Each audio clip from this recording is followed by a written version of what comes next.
प्रधानमंत्री नरेंद्र मोदी ने अपने महाराष्ट्र दौरे पर दी कई सौगात। पुणे के देहू में शिला मंदिर का उद्घाटन, राजभवन में क्रांतिकारियों की गैलरी का भी शिलान्यास। केंद्रीय कैबिनेट की बैठक में कई अहम फैसलों पर मुहर। 18 महीनों में सरकार देगी 10 लाख नौकरियां। सशस्त्र बलों में युवाओं की भर्ती के लिए अग्निपथ योजना की घोषणा। मुख्यमंत्री से जुड़े ऑफिस ऑफ प्रॉफिट मामले में 28 जून तक दाखिल करना होगा जवाब। भारत निर्वाचन आयोग ने दिया अंतिम मौका, 2 बार पहले भी टल चुकी है सुनवाई। और विश्व रक्तदाता दिवस पर राज्यभर में कई कार्यक्रम आयोजित। मुख्यमंत्री हेमंत सोरेन ने किया रक्तदान, लोगों से बढ़ चढ़कर रक्तदान का किया आग्रह।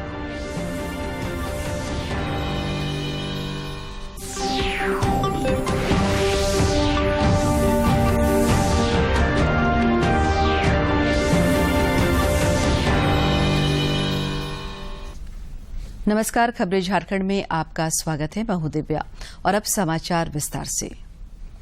प्रधानमंत्री नरेंद्र मोदी ने आज महाराष्ट्र में पुणे के निकट देहू में 17वीं शताब्दी के संत तुकाराम को समर्पित शिला मंदिर का लोकार्पण किया।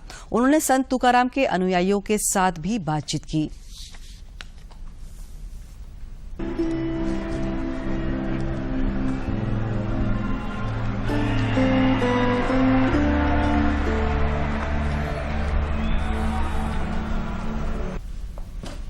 सबसे दुर्लभ भी भक्ति से ओतप्रोत संत स्वरूप ही है।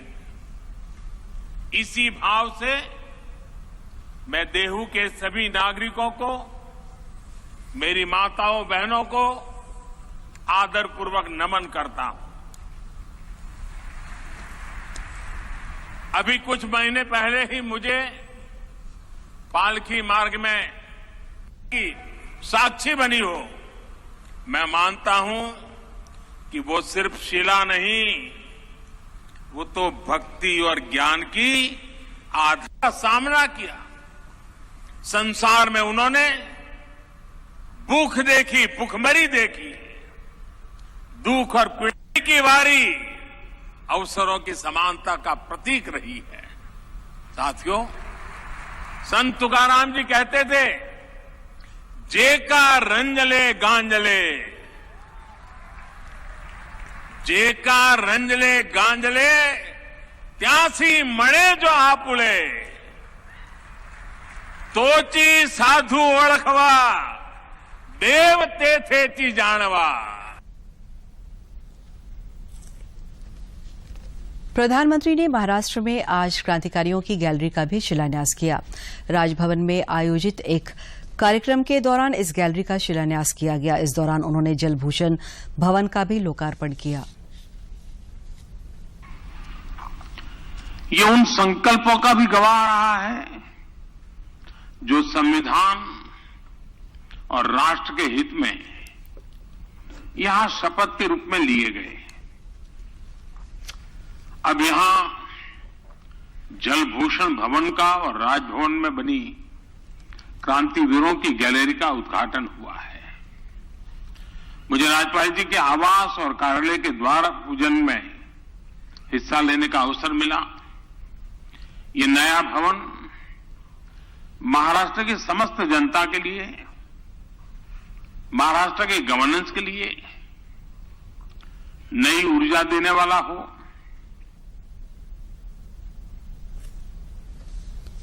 प्रधानमंत्री नरेंद्र मोदी की अध्यक्षता में आज हुई केंद्रीय कैबिनेट की बैठक में कई अहम फैसलों पर मुहर लगाई गई। बैठक के दौरान कोविड से उत्पन्न वित्तीय संकट पर काबू पाने के लिए 446 करोड़ रुपए की अदायगी, कोचिन बंदरगाह प्राधिकरण को 3 वर्ष की अवधि में पूरा करने समेत कई अहम मुद्दों को मंजूरी दी गई। कैबिनेट ने 1305 करोड़ रुपए की अनुमानित लागत से गुजरात के धुलेरा में ग्रीनफील्ड हवाई अड्डे के प्रस्ताव को भी मंजूरी दे दी गई। कैबिनेट की बैठक के बाद केंद्रीय मंत्री अनुराग सिंह ठाकुर ने कहा कि सरकार 1.5 साल में 10 लाख नौकरियां देगी।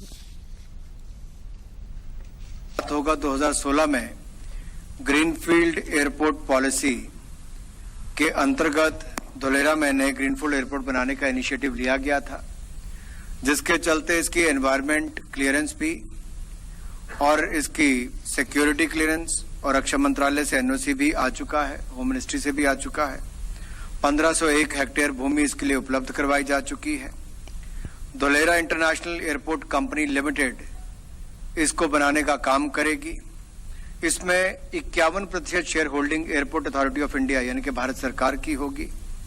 गुजरात सरकार की 33% हिस्सेदारी होगी और national industrial corridor development and implementation trust NICDIT की 16% इसमें हिस्सेदारी होगी। इसका काम 48 महीने में बनाकर पूरा किया जाएगा। 40% इक्विटी के माध्यम से धन आएगा और 60% इसमें ऋण के रूप में इसकी होगी भागीदारी। इसमें 2 तरह की सुविधाएं होंगी, एक और तो पैसेंजर्स के लिए भी एयरपोर्ट की सुविधा, दूसरी तरफ से कार्गो की सुविधा। ये अपने आप में जिस तरह से माननीय प्रधानमंत्री जी की सोच गति शक्ति की प्रोजेक्ट्स को आगे ले जाने की है, मल्टी मॉडल कनेक्टिविटी की हम बात करते हैं, ये उसी दिशा में एक बहुत बड़ा इनिशिएटिव है। अगर हम कुल मिलाकर देखें तो दिल्ली मुंबई कॉरिडोर में जहां इस तरह के 8 नोड्स बननी है, उनमें से एक ये धोलेरा का भी है। भारतीय सेना की भर्ती प्रक्रिया में बड़ा बदलाव किया गया है। यह बदलाव अग्निपथ रिक्रूटमेंट स्कीम के तहत किया गया है। सेना भर्ती के लिए सरकार ने अग्निपथ भर्ती योजना लॉन्च किया है। इस मौके पर केंद्रीय रक्षा मंत्री राजनाथ सिंह ने बताया कि इस योजना के तहत भारतीय सेना में 4 साल के लिए अग्निवीरों यानी युवाओं की भर्ती की जाएगी। सरकार की ओर से यह कदम सेना की औसत उम्र कम करने के उद्देश्य से उठाया गया है। उन्होंने बताया कि इस समय सेना की औसत उम्र 32 साल है, जिसे अगले कुछ सालों में 26 साल करने का प्रयास किया जाएगा। After this, we will take a few questions related to the subject only. Over to Honorable Raksha Mantri ji. Thank you very much. मित्रों, आप सभी का मेरी तरफ से स्वागत है।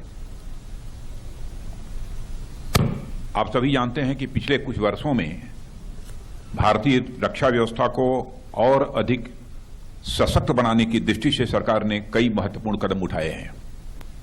इसमें से कुछ प्रमुख हैं: चीफ ऑफ डिफेंस स्टाफ के पद का सृजन, डिपार्टमेंट ऑफ मिलिट्री अफेयर्स का गठन, ऑर्डिनेंस फैक्ट्री बोर्ड का कॉर्पोरेटाइजेशन, पॉजिटिव इंडिजिनाइजेशन लिस्ट का प्रमोलगेशन।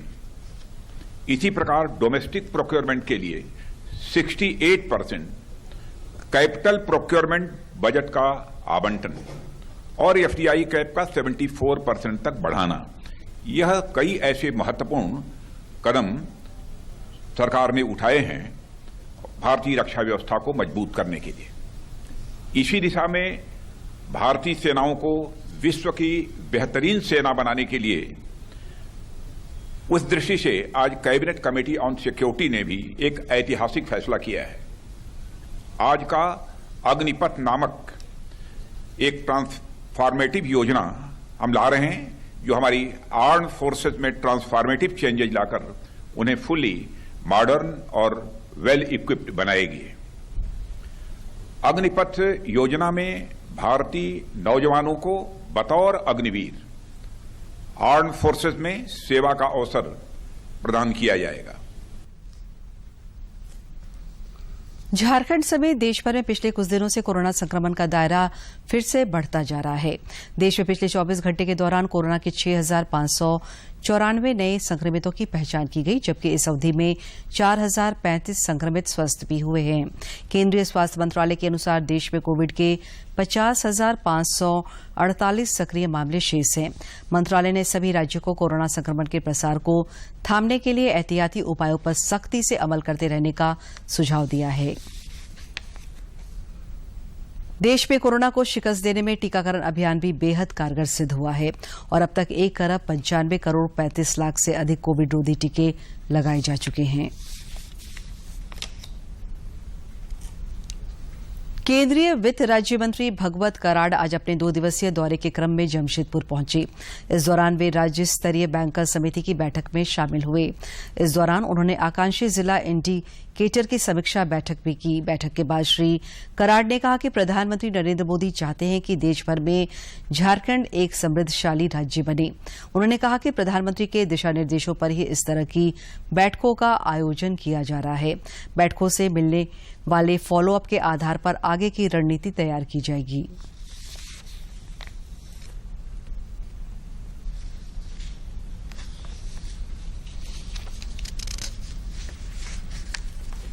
इतना ही बताना चाहता हूं, कोविड मैनेजमेंट हमारे देश ने काफी अच्छा किया है प्रधानमंत्री जी के नेतृत्व में।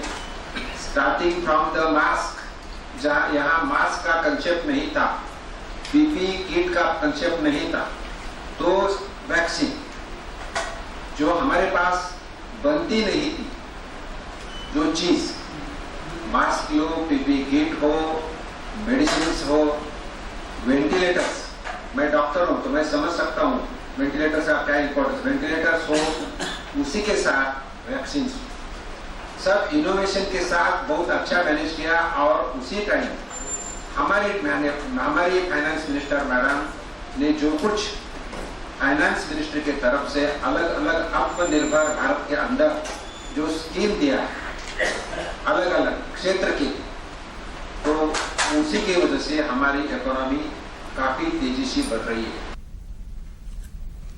पिछले 10 जून को राजधानी रांची में हुए उपद्रव की घटना को लेकर पुलिस प्रशासन ने उपद्रवियों का एक पोस्टर जारी किया है। इस पोस्टर के आधार पर उपद्रवियों की पहचान की जा रही है। गौरतलब है कि राज्यपाल रमेश बैस ने भी पिछले दिनों हुई इस घटना पर शीघ्र कार्रवाई करने का निर्देश दिया था। राज्यपाल के निर्देश अनुसार ही पुलिस प्रदर्शनकारियों को पकड़ने के लिए उनकी पहचान सार्वजनिक कर रही है, जिससे तस्वीरों के माध्यम से उपद्रवियों की शिनाख्त की जा सके। मुख्यमंत्री हेमंत सोरेन ने पिछले दिनों रांची में हुए हिंसा पर कड़ी प्रतिक्रिया व्यक्त की है। उन्होंने कहा कि इस मुद्दे को लेकर काफी समझदारी के साथ पत्रकारिता करने की आवश्यकता है। पेट्रोल डीजल इधर रांची पुलिस ने पिछले दिनों पत्थर चलाने वाले 3 लोगों को आज गिरफ्तार कर हॉटवार जेल भेज दिया है। रांची पुलिस ने उनकी पहचान के लिए उन्हें कोतवाली थाने में रखा। बाद में कोविड-19 जांच के लिए उन्हें सदर अस्पताल ले जाया गया। हालांकि पुलिस ने इन तीनों का नाम अब तक नहीं बताया है। पुलिस के अनुसार सबूत के साथ इन तीनों को गिरफ्तार किया गया है। सिटी पुलिस अधीक्षक अंशुमन कुमार ने बताया कि जल्द ही और गिरफ्तारियां होगी।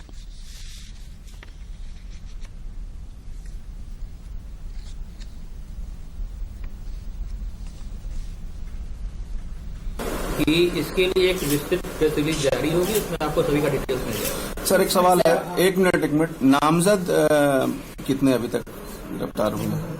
इसमें नामजद जो अभी तक हैं 6 लोगों की गिरफ्तारी हुई, क्योंकि ये सभी अभी अलग अलग पूछताछ के दौर में, कुछ इसमें अस्पताल में भी तो प्रक्रिया जाएगी। पत्थर खनन लीज मामले में भारत निर्वाचन आयोग ने झारखंड के मुख्यमंत्री हेमंत सोरेन को जवाब देने के लिए एक बार फिर समय दिया है। आयोग ने सीएम के आग्रह को स्वीकार करते हुए उनसे जुड़े मामले की सुनवाई के लिए 28 जून की तारीख मुकर्रर की है।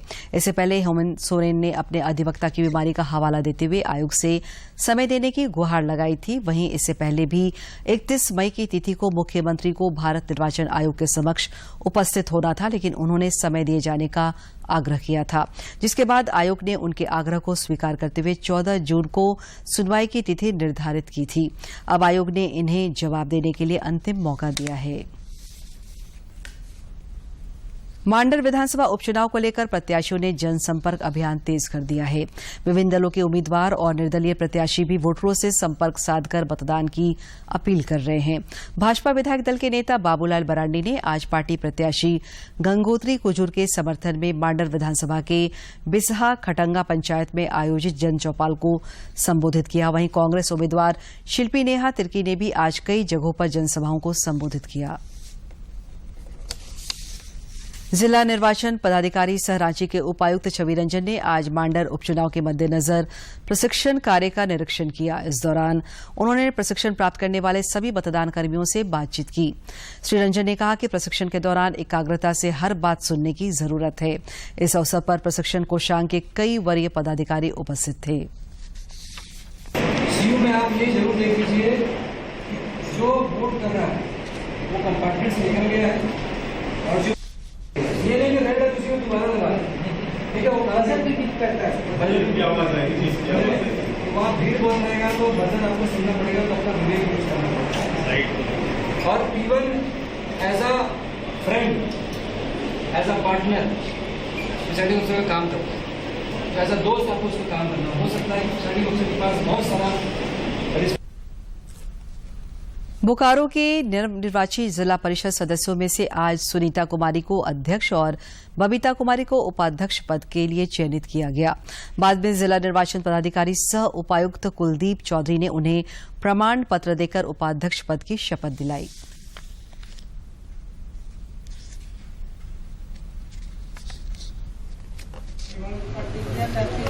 विधि द्वारा संस्थापित भारतीय संविधान के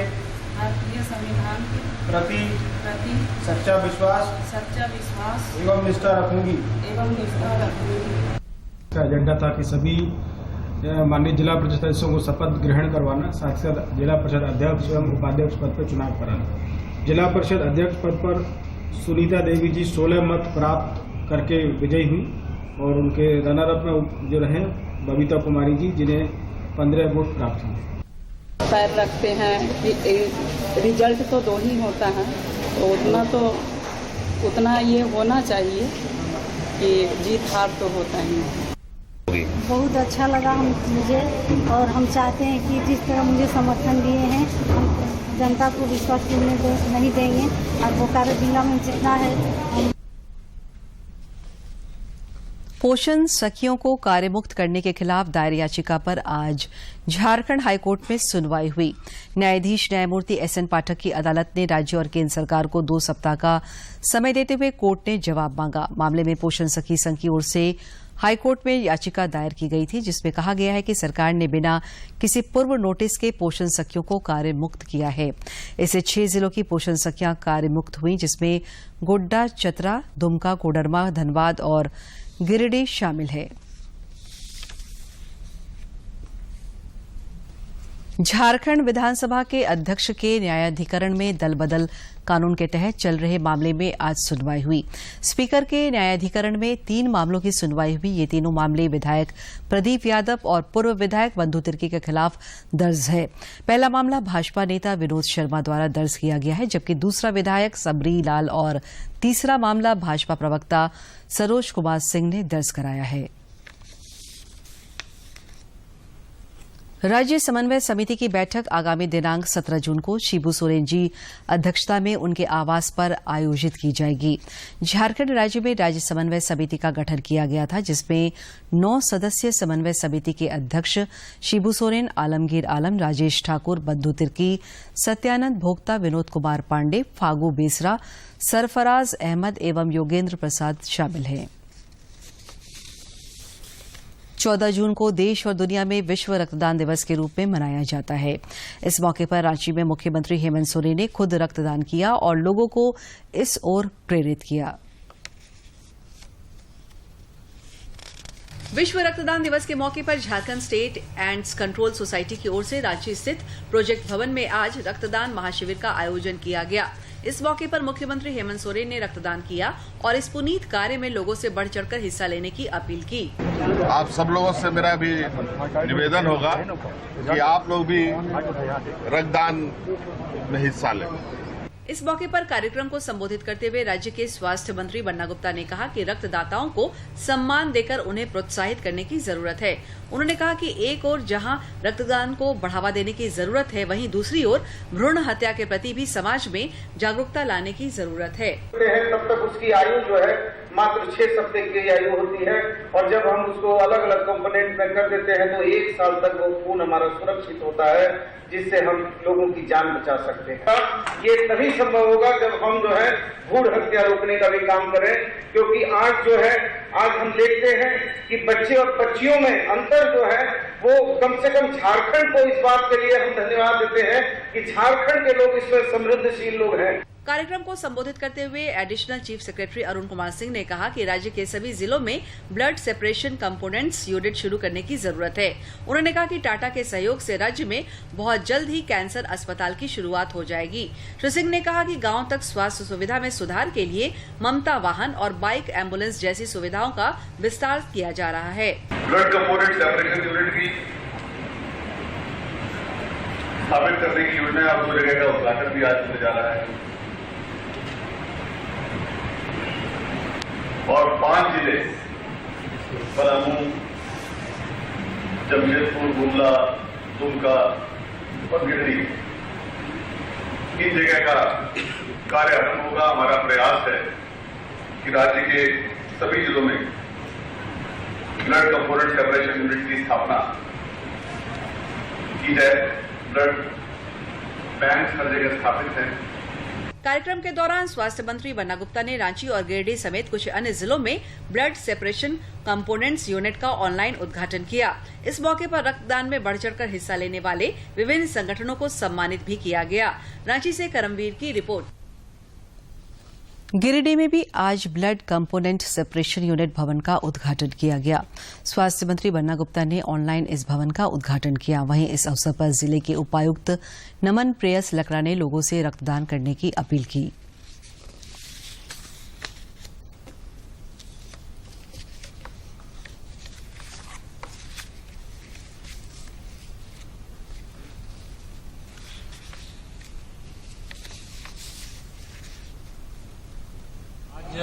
विश्व रक्तदाता दिवस के शुभ अवसर पर झारखंड राज्य के 5 जिले जिसमें कि गिरिडीह जिला भी शामिल है, इसमें blood separation unit, blood component separation unit का उद्घाटन हुआ। जल्द ही गिरिडीह जिला के जो सदर अस्पताल है उसमें जो भवन बनकर तैयार है उसमें ब्लड कंपोनेंट सेपरेशन यूनिट की मशीन इंस्टॉल कर दी जाएगी।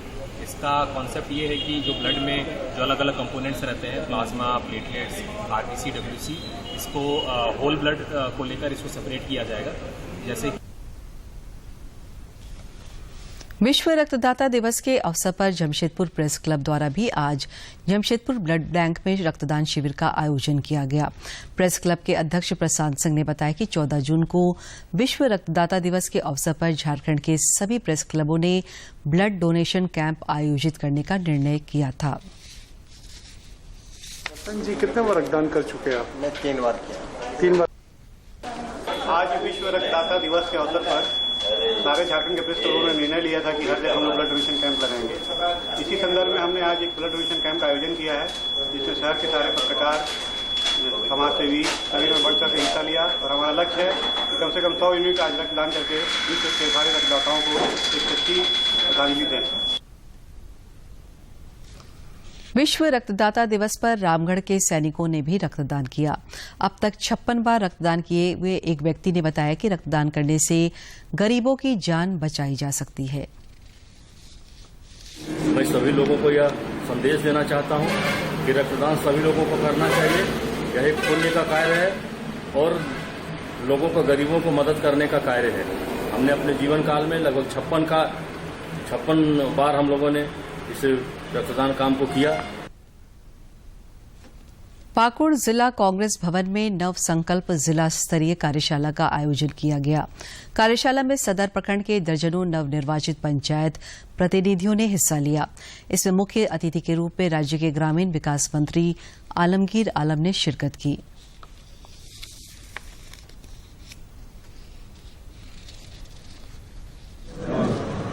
उसमें हम भी एक इसमें शामिल थे। 3 दिन के नेताओं के अपना अपना विचारों को व्यक्त करने के बाद 3 दिन में सारी चीजों को कंप्लाई करके पाकुड़ जिले के काली भशान स्थित इस्कॉन मंदिर में भगवान जगन्नाथ स्नान यात्रा का आयोजन किया गया। इस कार्यक्रम में सैकड़ों भक्तों ने हिस्सा लिया। पूरे विधि विधान से भगवान जगन्नाथ को गौरांगो दास चैतन्य महाप्रभु स्नान कराया गया। स्नान के बाद पूजा अर्चना की गई एवं प्रसाद का वितरण हुआ। जिला मुख्यालय के अलावा ग्रामीण इलाकों से भी श्रद्धालु स्नान यात्रा कार्यक्रम में हिस्सा लेने पहुंचे।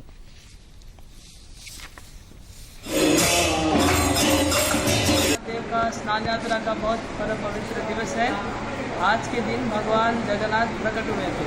हजारों साल पहले पूरी धाम में जगन्नाथ जी प्रकट हुए थे। स्वयं ब्रह्मा जी ने जगन्नाथ जी का स्नान अभिषेक किया था।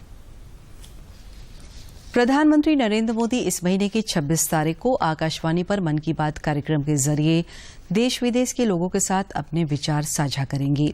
आम लोग इस कार्यक्रम के लिए अपने सुझाव 24 जून तक भेज सकते हैं। राजधानी रांची समेत राज्यभर में कल से बारिश हो सकती है। रांची स्थित मौसम विज्ञान केंद्र के अनुसार राज्यभर में अगले 4 दिनों तक हल्के से मध्यम दर्जे की बारिश हो सकती है। इससे लोगों को गर्मी से राहत मिलने की उम्मीद है। विभाग के अनुसार इस दौरान गरज के साथ वज्रपात और तेज हवा चल सकती है। इसे लेकर सतर्क रहने की जरूरत है। वहीं अगले 2-3 दिनों में राज्य के संथाल परगना क्षेत्र में मानसून प्रवेश करने की संभावना है। इससे 1-2 दिन बाद रांची पहुंच जाएगा। और अब कुछ खबर राज्य के विभिन्न जिलों से।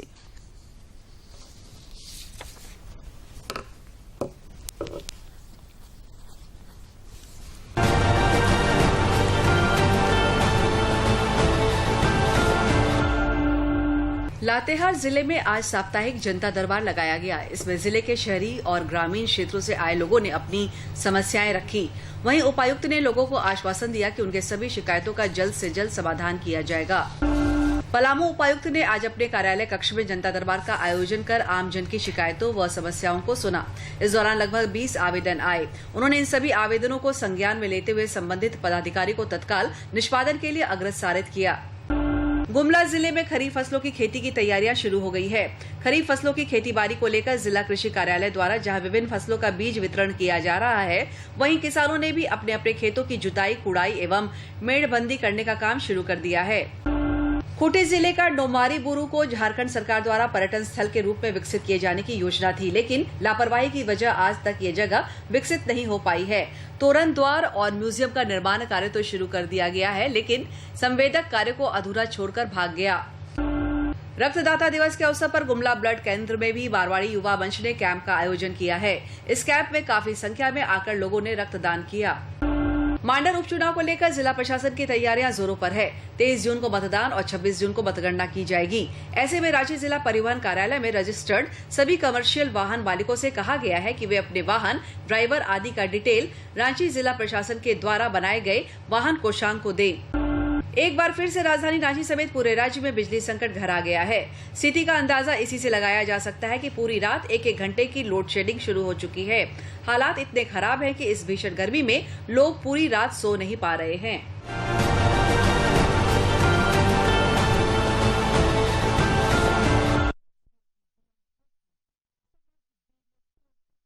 रहने के लिए आप हमारे social media platform Twitter, Facebook और यूट्यूब से जुड़ सकते हैं, क्योंकि खबरों से जितना बाखबर रहना जरूरी है, उससे ज्यादा जरूरी है सटीक, संतुलित और निष्पक्ष समाचार। हमारा ट्विटर हैंडल है DD न्यूज झारखंड और फेसबुक पेज है RNU DDK। आप हमें YouTube channel Jharkhand DD news पर भी देख और सुन सकते हैं।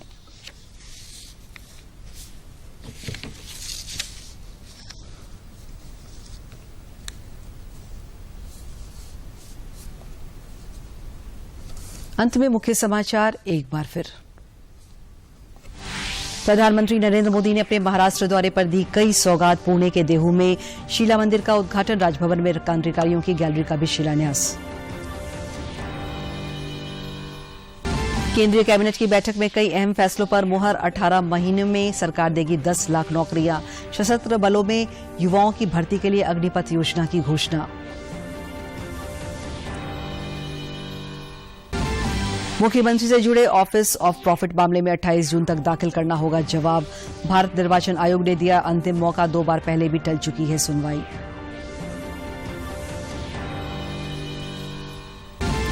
और विश्व रक्तदाता दिवस पर राज्य भर में कई कार्यक्रम आयोजित। मुख्यमंत्री हेमंत सोरेन ने किया रक्तदान, लोगों से बढ़ चढ़कर रक्तदान का किया आग्रह।